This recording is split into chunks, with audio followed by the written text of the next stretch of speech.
Hi guys. 10% remaining. Oh well, I think I'll probably get through it. So today I just want to talk a little bit about the stories that we tell ourselves. So it's quite interesting. Sometimes I think, how do I see myself?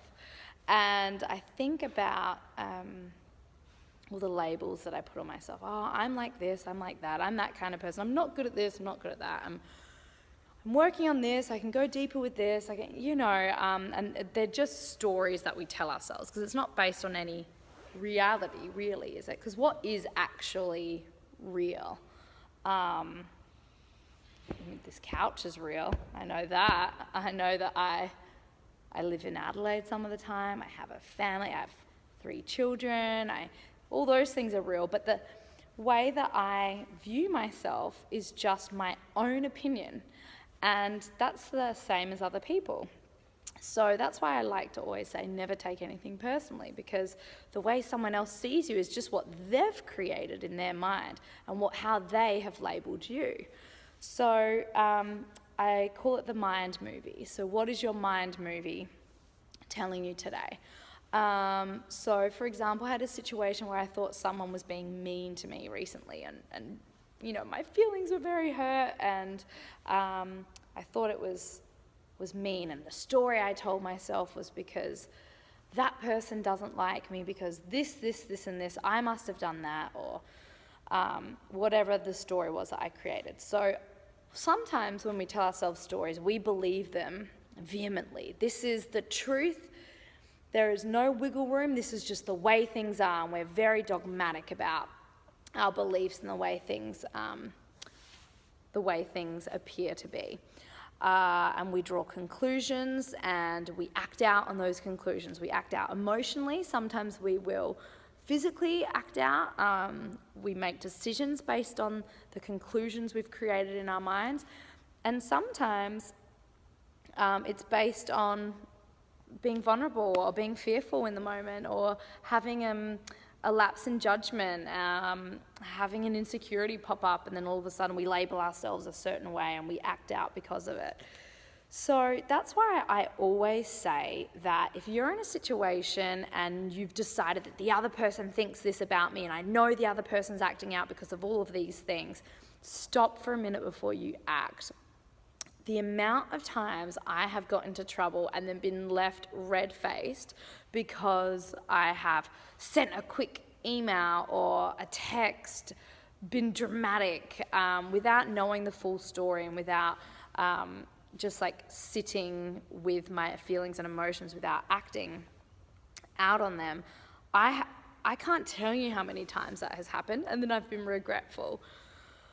I think now, and I had something that was really bothering me recently, and instead of doing what I used to do, which is pick up the phone and just start blurting out all of these emotions, I decided to marinate in the feelings. So I wrote in my journal, thought about them some more, I analysed my feelings, I observed the different emotions that were coming up. The emotions were changing quite erratically. Sometimes I'd feel fine, sometimes I'd feel afraid and vulnerable. And then I couldn't really settle on my relationship with this particular problem. And that's when I realized it just needed more massaging. It needed more time.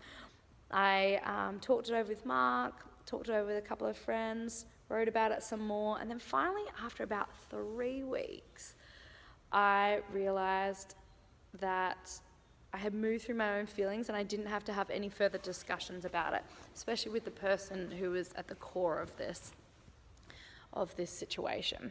And that was great. And sometimes problems are more pressing. You have to make a decision quickly.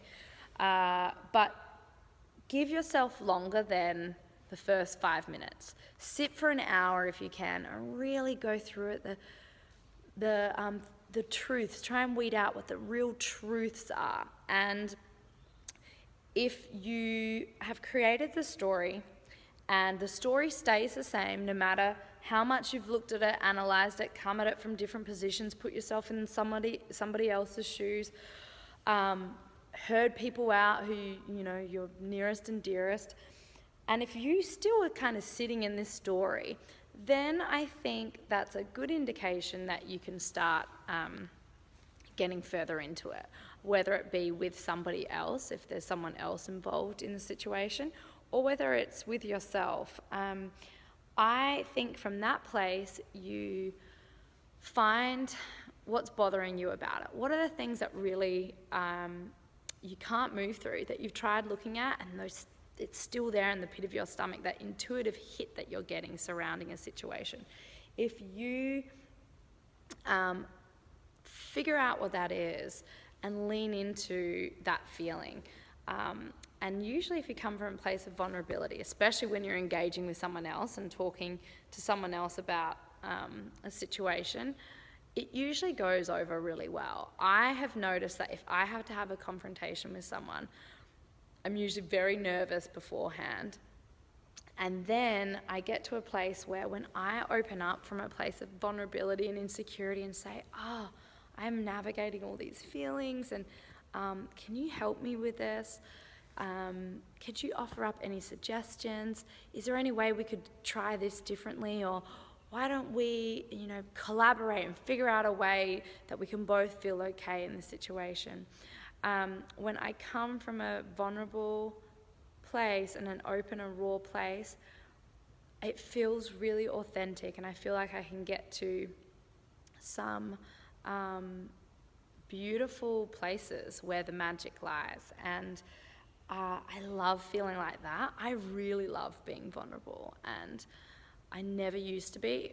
I remember people would talk to me about certain events in my life which would have been emotionally traumatic, and I was wound up so tight. I couldn't feel the feelings. I couldn't feel the emotions. I would just soldier on through, because that was the way I was programmed to deal with hardships in my life, was just soldier on through. And now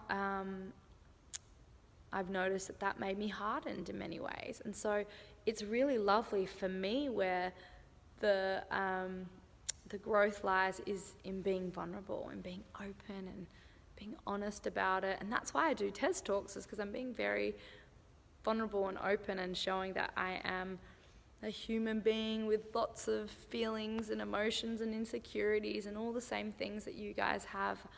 I have those things too. And so that's been a really beautiful thing that I've been thinking about a lot lately and trying to live my life by, is changing the movies, change the stories that we tell about ourselves and about other people. And we're all just trying our best, aren't we, really? We're all just trying to live our lives and deal with our own emotions and our own self-judgments. And you never know what someone else is going through. And I think if we can just always go inwards and just be in a place of openness and compassion for ourselves and for other people, and if we lead from that place, then I think we can have more meaningful relationships and connections with people, including connections with ourselves. So that's what I wanted to talk about. It's really nice to just come and have a verbal diarrhea and feel like I'm talking to my friends. So yeah, change that story. I had a friend over the other day who, she was like, my story is I'm not good enough and I don't look good and I'm a failure and I'm all these sorts of things. And I was like, oh, you were the scribe of that story. All right, well, why don't we write another story? What's another story we can write together about you? And together we rewrote her story on how she saw herself and rewrote her story on how other people see her. It was quite liberating, and she really enjoyed the experience, as did I. And in helping her rewrite her story, I realized that, there are things that I need to rewrite about my story. Let's rewrite my story. And it was such a beautiful exercise, and I just loved it. It was really It was so nice, and oh my gosh, it's my favorite thing about the world, is doing that with people and connecting in deep ways and having real open communication. It's honestly my favorite thing. It leaves me feeling so reinvigorated. And anyway, so that's that. I'm gonna go and get some lunch and pick up Bodhi from school. All right, guys, I love ya, and I will see you next time. Bye.